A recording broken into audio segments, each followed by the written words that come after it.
సభాయ నమః. మనం ఈ గ్రహకారకత్వాలు సబ్జెక్ట్ చూస్తున్నాం. గ్రహకారకత్వాల్లో అంటే ఆ గ్రహానికి ప్రాపర్టీస్ మనకి బయట విడిగా మనిషిలో కానీ మనకున్న నియర్ అండ్ బై వస్తువుల్లో ఎలా కనబడతాయో ఇప్పుడు మనం చూస్తున్నాం. ఇప్పుడు యాక్చువల్గా అలాగే గురుడు చాలా ప్రశాంతమైన సౌమ్యమైన ప్లానెట్, చాలా పవిత్రమైనది, చాలా శుభగ్రహం, అంతా శుభ వాతావరణం. అంటే మాటలు కానీ చేతలు కానీ మానసికంగా కానీ ఆ గురుడు ఆ అట్మాస్ఫియరు అంటే అన్ని మంచి మాటలు వినబడటం, మంగళవాద్యాలు ఇవన్నీ కూడా మనకి ఈ గురుడు ఉన్న వాతావరణం.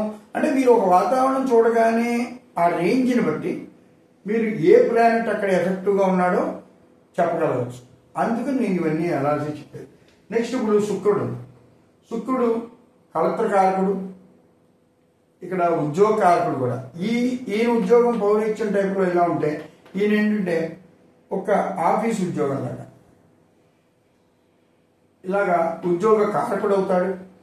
అలాగే కలత్రకారకుడు, అలాగే ఇంకా లగ్జరీ ఐటమ్స్, భోగాలు, ఈ కాస్ట్లీ ఐటమ్స్, ఈ ఫ్యాన్సీ ఈ ఐటమ్స్ అన్నీ ఎక్కడ కనబడుతున్నాయో అక్కడ శుక్రకళ అంటారు. మీరు తెలిసిపోతుంది శుక్రకళ చాలా బాగుందంటే అంటే ఉన్నదానికన్నా ఇప్పుడు ఈయన వేషం వేస్తారు, ఈయన వేషం వేస్తారు. ఇప్పుడు మనం మామూలుగా చూస్తే ఈయన పోతం టైప్ అనుకుంటే ఈయన శ్రీనాథుడు. అసలు ఆ భోగం అనేటప్పటికే ఆ ప్లానెట్ భోగం వాళ్ళు ఈ శుక్రుడు దేనికి గమని కాంప్రమైజ్ అవ్వటం అనేది ఉండదు. అంటే లగ్జరీ ఐటమ్స్ అంటే వీళ్ళకి ఇలా ఉండాలి, అలాగే ఉండాలి, ఆ వస్తువు అలాగే కొనుక్కోవాలి అని వాళ్ళు వెయిట్ చేస్తారు, అక్కడ అలాగే కొంటారు. అంటే వీళ్ళకి ఆ విధంగా పేషెన్స్ ఉంటుంది. అంటే వాళ్ళకి కావాల్సిన దాని మీద ఇంట్రెస్ట్ కానీ అవన్నీ కూడా. అలాగే ఉద్యోగకారకుడు క్యాల్కులేషన్స్ అవన్నీ కూడా, ఉద్యోగం ఎలా చేయాలి, మంత్రిత్వం. ఉద్యోగం అంటే అప్పట్లో ఆలోచిస్తే ఈయన గురుడు మంత్రే, రాజుకి మంత్రి అవుతాడు, ఈయన మంత్రే. ఈయన ఉద్యోగకారకుడు మంత్రి అవుతాడు. ఈయన ఏంటంటే మిగిలిన యజ్ఞాగాదులు చూడటం అవన్నీ కూడా ఆయన చూస్తాడు. ఈయన అందుకని రాజు ఉద్యోగాలు అవన్నీ చూసేటప్పుడు ఈయనకన్నా నాలెడ్జ్ అంటే ఈయన ఓన్లీ పాజిటివ్గా ఉంటుంది. ఈయనకి అన్ని రకాలుగా యుక్తులతో అవన్నీ కూడా మనకి ఇందులో కనబడతాయి. అలాగే చెప్పాను కదా, ఈ భోగ వస్తువులు, శయన వస్తువులు ఇవన్నీ కూడా ఎక్కువ కాస్ట్లీగా ఉన్నవన్నీ కూడా ఈ వస్తువులు మీకు కనబడిపోతాయి. అలాగే మెయిన్ ఏంటంటే కలత్రకారకుడు. అందుకనే ఆయన మీకు ఈ కలత్ర స్థానం గురించి చూసేటప్పుడు కూడా శుక్రుడు బాగున్నాడా లేదో కూడా చూసి అప్పుడు కలత్ర స్థానం అంటే 7వ స్థానం చూడాలి. ఒకవేళ 7వ స్థానం శుక్రుడు అయితే అది వేరు. కానీ మీరు ఏ కలత్ర స్థానం చూసి అన్ని చూసినా ఆ రిజల్ట్స్ అన్ని శుక్రుడిని కూడా చూసి కానీ మనం చెప్పడానికి ఉండదు. ఇది కూడా అలాగే సుఖస్థానం కదా, కనుక శుక్రుడిని చూడాలి, సుఖస్థానానికి చంద్రుడిని చూడాలి. ఇవన్నీ ఒకదానికి ఒకటి కంపారిజన్. ఇవన్నీ మీరు చూస్తేనే 100%లో వాళ్ళకి ఎంత పర్సెంటేజ్ ఉందో, ఎంత పర్సెంటేజ్ వచ్చేలా ఉందో, ఎఫెక్ట్ ఎలా ఉందో మనం 100% పర్ఫెక్ట్గా చెప్పగలం. వేగ్గా అలా లైట్గా చూడకూడదు. మీరు చూడటం ఫుల్గా చూడండి, చెప్పేటప్పుడు ఎలా చెప్పాలి, వాళ్ళకి పాజిటివ్ ఎలా చెప్పాలి అనే దాని గురించి అది మీ విజ్ఞత. ఎందుకంటే నోరు కూడా మనసా వాచ కర్మ అంటారు. అంటే మనసులోనే చెడ్డభావం రాకూడదు, అది నోట్లోకి రాకూడదు. వస్తే ఏమవుతుందంటే ఇంప్లిమెంటేషన్ రాసిస్తామనుకోండి, ఇగో ఈ గ్రహం మంచిది కాదు, మీకు ఇలా చేస్తాడు అలా చేస్తాడు అని నెగిటివ్ సైడ్ రాసేస్తే ఏమవుతుందంటే అది ఇంప్లిమెంట్ అయిపోయడానికి ఛాన్సెస్ ఎక్కువ ఉంటాయి. అంటే అందరికీ తెలుసు తదాస్తు దేవతలు అంటారు, మనం చిన్న మాట థ్యాంక్స్ చెప్తేనే ఆనందపడిపోతాం. అలాంటిది మనం నెగిటివ్ సైడ్ అంటే మనం ఎంత బాధపడిపోతాం. అందుకని అది కూడా చూసి ఒకవేళ అంత ఉందంటే ఎంత లైట్గా చెప్పాలి. ఎందుకంటే ఇప్పుడు మీకు వాళ్ళు జాతకం చెప్పించినప్పుడు వాళ్ళు ఎంత పర్ఫెక్ట్ టైం ఇచ్చారో మీకు తెలియదు. మనం ఇంకా జాతకం అనాలిసిస్లో భాగాలు చేసి చూద్దాం.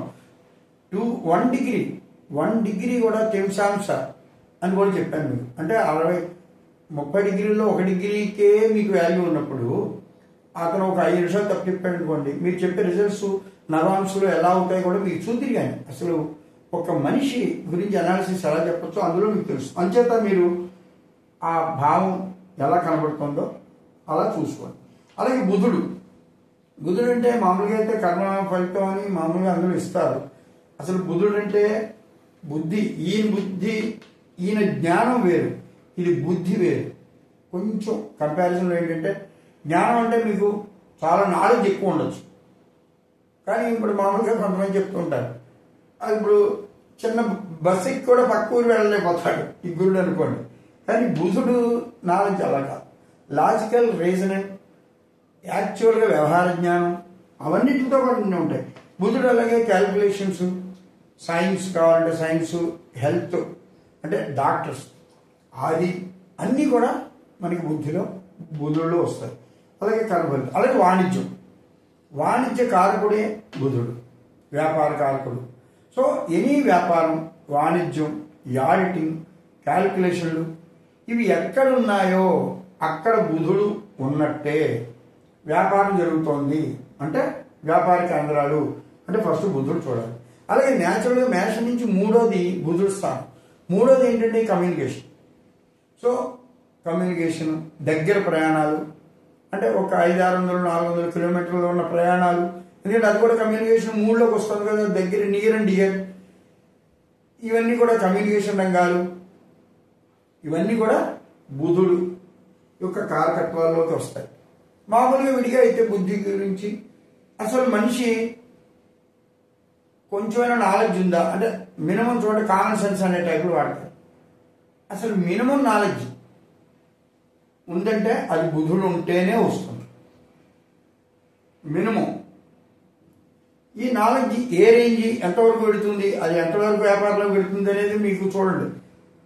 స్వక్షేత్రం, ఉచ్చ, మూల త్రికోణం, ఇంకా పరమోచ్చ, కాకపోతే ఇంకా దాని పేరు ఏమంటారు, ఫ్రెండ్షిప్, ఉత్తమమైన ఫ్రెండ్షిప్, ఆ పవర్ రేంజ్, దాన్ని బట్టి మనం జీరో వ్యాపారం నుంచి కోర్టు వ్యాపారం వరకు తీసుకెళ్ళగలిగిన వాడు ఇక్కడ మనకి బుధుడు అవుతాడు. అలాగే నెక్స్ట్ కుజుడు అంటే భాతృకారకుడు, సోదరులు. మీకు సోదరులు ఉన్నారంటే కుజుడు ఉన్నట్టే, ఎందుకంటే కారకుడు, సోదర కారకుడే కుజుడు. సో కుజబలం అంటే అది. అలాగే ధైర్యం, ఉత్సాహం, ఈ స్పీడు, కంగారు అంటే వెనదిరిగి చూసుకోకుండా ఉన్న స్పీడు, చెప్పగానే చేసేసేంతది, ఇవన్నీ ఎక్కడైతే కనబడుతున్నాయో అక్కడ కుజుడు ఉన్నట్టే. అంటే మీరు ఒక్క సింపుల్గా ఆలోచించండి, ఎవరైనా ఒక 10 మంది ఉన్నారు అంటే స్టూడెంట్ అవ్వచ్చు, మామూలు మనిషి, వాళ్ళని ఏదైనా ఒక క్వశ్చన్ అడిగితే, ఏదో క్వశ్చన్ వాళ్ళకి తెలిసిందో ఏదైనా ఫస్ట్ రెస్పాండ్ అయ్యేదే కుజుడు. ఇంక ఏ ప్లానెట్స్ అయినా నెక్స్ట్ డే కుజుడు తర్వాత మహా అయితే రవి అవుతాడు. ఎందుకంటే ఫస్ట్ ఇమ్మీడియట్గా రెస్పాండ్ అయ్యేదే కుజుడు. ధైర్యం, సాహసం, ఇవన్నింటికి సేనానాలు చెప్తాం కదా లక్షణాలు. అలాగే ఎరుపు, ఈ బ్లడ్ అంటే బ్లడ్ లోపల బలంగా ఉన్నట్టు. ధైర్యం అంటే అందుకనే కదా ఎరుపు ఉన్న అన్ని చోట్ల ఉన్నది ధైర్యంగా ఉన్న చోట పెడతారు, దాన్ని డేంజరస్ పాయింట్స్ చెప్తారు. ఇవన్నీ కూడా మనకి ఆర్మీ, ఇవన్నీ కూడా ఇవి జనరల్గా ఎముకలు, మజ్జాలు, మూలుగలు అంటే అవన్నీ బలం. అందుకనే కందులు ఎక్కువ అంటే ఏమన్నా ఈ రక్తం గురించి కానీ ఏదైనా బలం గురించి మాట్లాడాల్సి వస్తే కందులు ఇటు బలం చెప్తారు వెజిటేరియన్లో. అలాగా ఈ కుజుడు, ఇవన్నీ కూడా మనం ఈ లక్షణాలన్నీ కూడా చూడాల్సి వస్తుంది. నెక్స్ట్ మిగిలిన చూద్దాం. శ్రీమాత్రే నమః.